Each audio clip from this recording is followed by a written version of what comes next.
Bleacher Report has come out with their initial power rankings heading into training camp. We're going to talk about the Bears ranking on that list. We're also going to go over Khalil Herbert, also listed as one of the running backs ready to break out in the 2023 season, and the Bears work out a wide receiver to potentially replace Chase Claypool. We're going to get into all that and more right after this. You are now tuned in to Chicago Bears Central, your number one place for all Chicago Bears news and content. What's going on, Bears fans? Welcome to another episode of Chicago Bears Central, your number one spot for everything Chicago Bears related. I'm the host here, Haize. You guys can follow me right off the top at CEO Haize, but more importantly, you can follow the channel at Chi Bears Central on every social media platform that we're on. Now, for those that didn't get a chance to see the emergency episode yesterday that we dropped on YouTube, me and Steve-O, we're going to just catch up with the fact that Chase Claypool was put on the physically unable to perform list to start off training camp. Now, we don't know exactly if it's still that soft tissue injury that he suffered before that held him out of minicamp and OTAs, or if this is something else that has popped up. But as we said yesterday, especially Steve-O pointed out, this is just the wrong time for something like this happening to Chase Claypool, considering the doubt around him. And while I have said my own piece and my thoughts on that doubt around Chase Claypool and if it's, legitimate or not, sometimes some sensationalism from the national media in regards to that. But when it's all said and done, even taking out the concerns and questions around his motor and motivation, things like that, this is a contract year for Chase Claypool and a year in which this was supposed to be him starting off being fully integrated into the Chicago Bears offense, right? That Luke Getsy was going to be able to really get a look at him in training camp and all three of these wide receivers together to kind of figure out the best balance for it. And it does suck that potentially, right, because he can be taken off the physically unable to perform list at any time.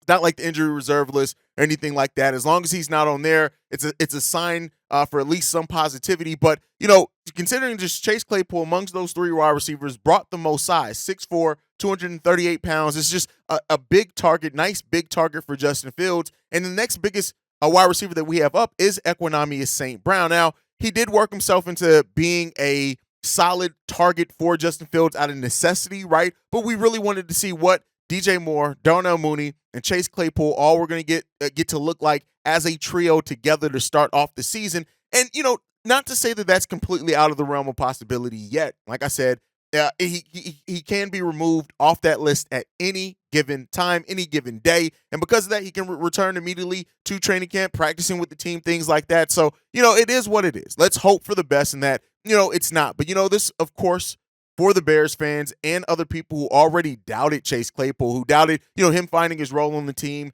doubted his ability, some already calling Chase Claypool a bust, things like that. For the people who had that doubt, this just adds another reason for concern around Chase Claypool, unfortunately. Now, it is going to be up to him to really come out of this and play much better and do those type of things. And I, for one, hope that he can and will do, right? I hope that Chase Claypool, when it's all said and done, this is something that maybe lasts a week, maybe even lasts a couple of weeks, but he's ready to go before the ending of preseason and definitely ready to go by the start of the regular season. Because, listen, I want to see what this team looks like with that full wide receiver room healthy and ready to go. But, of course, there are players that are ready to step up in his absence. Equanimeous St. Brown, who I already mentioned. Tyler Scott, another one who's ready to go. And then you look at both Dante Pettis and Velus Jones, two players that we kind of came into training camp expecting them to have to make a name for themselves on the special teams side of the ball. This could get them back into potentially, being in that wide receiver rotation a little bit more than what they were initially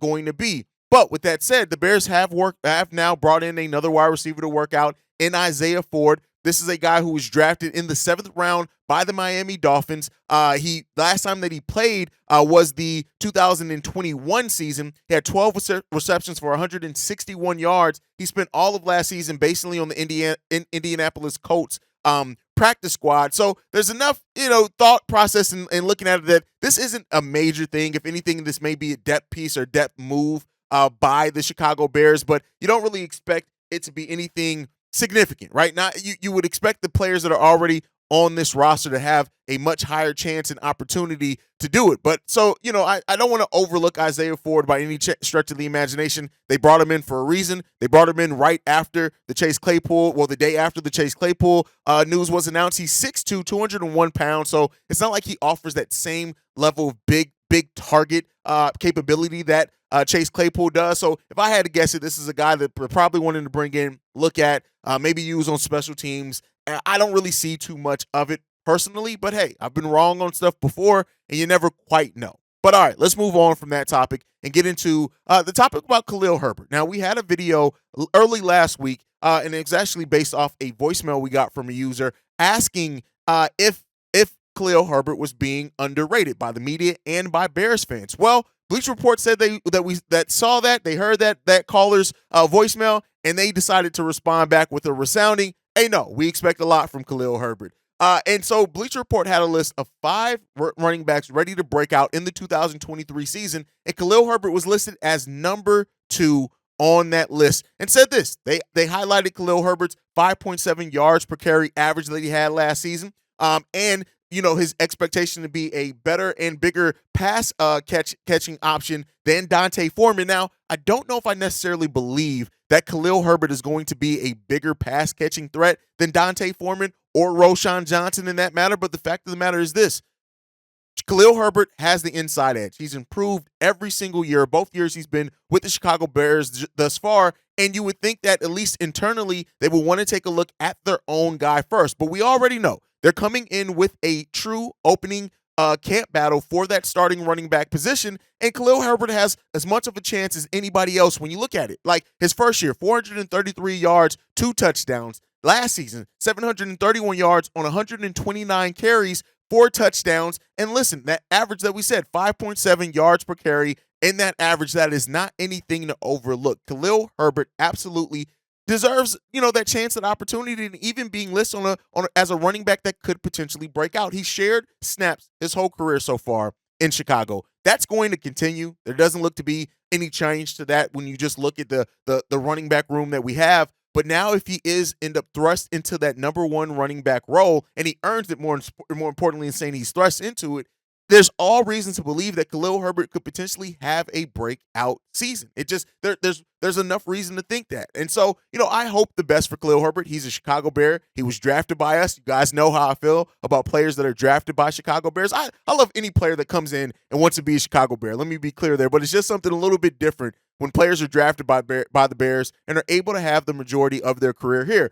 Khalil Herbert going into year 3. It's the year that we expect a lot of, growth from him, growth from Justin Fields, and with the improvements on the offensive line, as well as the improvements in the passing game that we hope, it really does hopefully open up that running game a little bit more. So many teams knew last season that we were run reliant. We had to rely on our running game heavily. And hopefully now if the passing game becomes a little bit more of an option, that we see that open up, and maybe Khalil and the other running backs and Dante Foreman, Roschon Johnson all really have solid seasons in whatever their role is called to be. But I do think that having him on this list, it makes sense. It's completely respectable, and it makes sense to me to have Khalil Herbert as a potential running back that can break out when you look at just how he's grown so far. The fact that he could be going into a starting running back position as being the running back 1, still splitting carries and things like that. But there's all reason to believe that Khalil Herbert could potentially have a breakout. And there's a lot of doubt really around Khalil Herbert, right? From Bears fans, from the national media,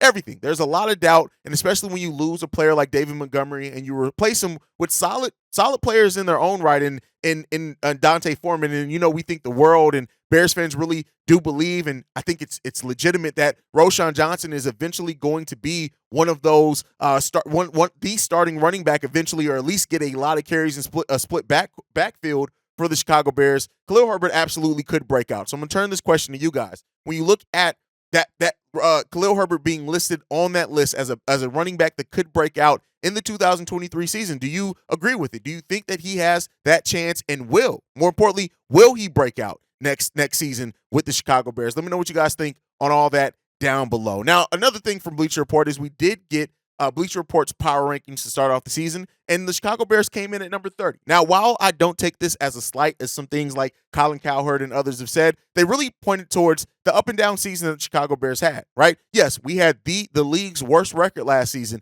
and until you see the product on the field, it makes sense, and it's fair, I think, to have doubt around a team that while they have made tons of improvements over the offseason, you still have to show it. And so, especially with protecting Justin Fields and Justin Fields' growth as a passer, right?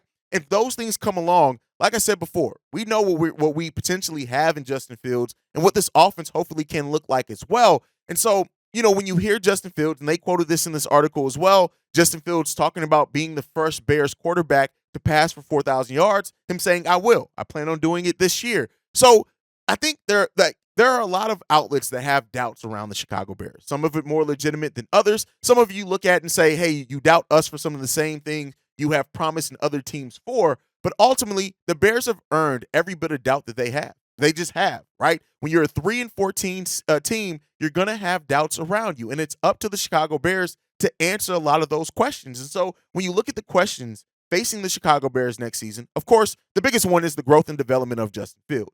Next up is the growth and development of Luke Getsy and the Bears offense overall. How do we round out now as an offense with what shapes up to be a way better offensive line and better offensive weapons for Justin Fields to use?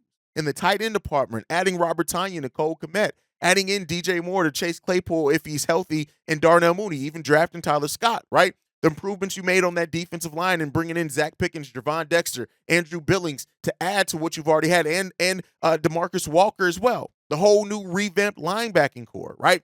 So overall, when you look at the Chicago Bears, the questions that are facing them, offense. What is the offense going to look like? Is this going to be an offense that is actually formidable in the NFL next season? Next up, can the Bears get to the defense? Can the defense get to the quarterback or put more pressure on the quarterback than what they did last season, and then thus help our running game, our run defense, which is one of the league's worst in run defense, right? To help our secondary be even better. And the secondary started off the season pretty well last season, right? So if you now have a pass rush that is going to help put even more pressure on the quarterback with a solid secondary as well that has its own improvements in bringing in Tyreek Stevenson, right? Jalen Johnson and Eddie Jackson both staying relatively healthy this season, right? Those are the questions. Health is a big one as well. Can we stay healthy? We had so many injuries towards the end of the season. If the Chicago Bears can stay healthy, that answers a huge question on at least evaluating exactly what we have in a lot of the players on this roster.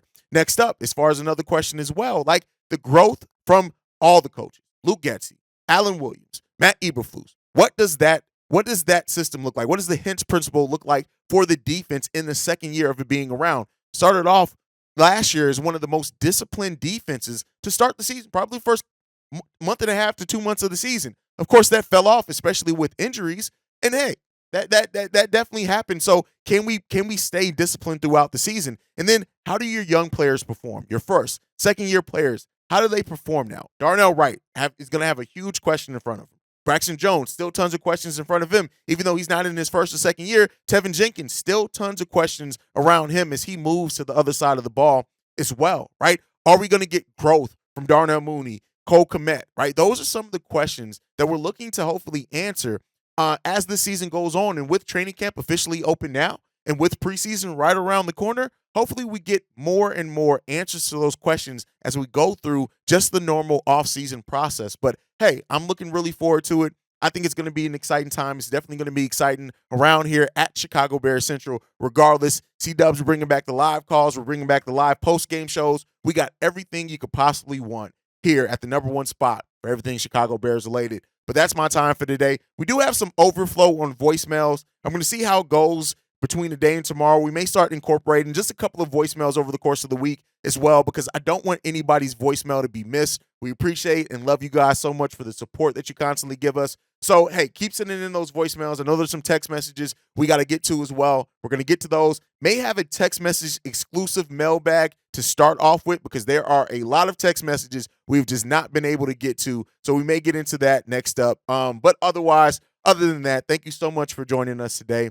Make sure you're following the show at Chi Bears Central on every social media platform we're on. You can also send us any feedback, questions, comments, concerns, chicagobearcentral@gmail.com. And then lastly, of course, if you want to leave a text message and or voicemail for our mailbag episodes, the number to do so, 773-242-9336. We are the number one spot for everything Chicago Bears related, because you guys, and like we like to end every episode on, Chi-Town up, but bear down. Love you guys. Peace, y'all. This has been a presentation of the Break Media.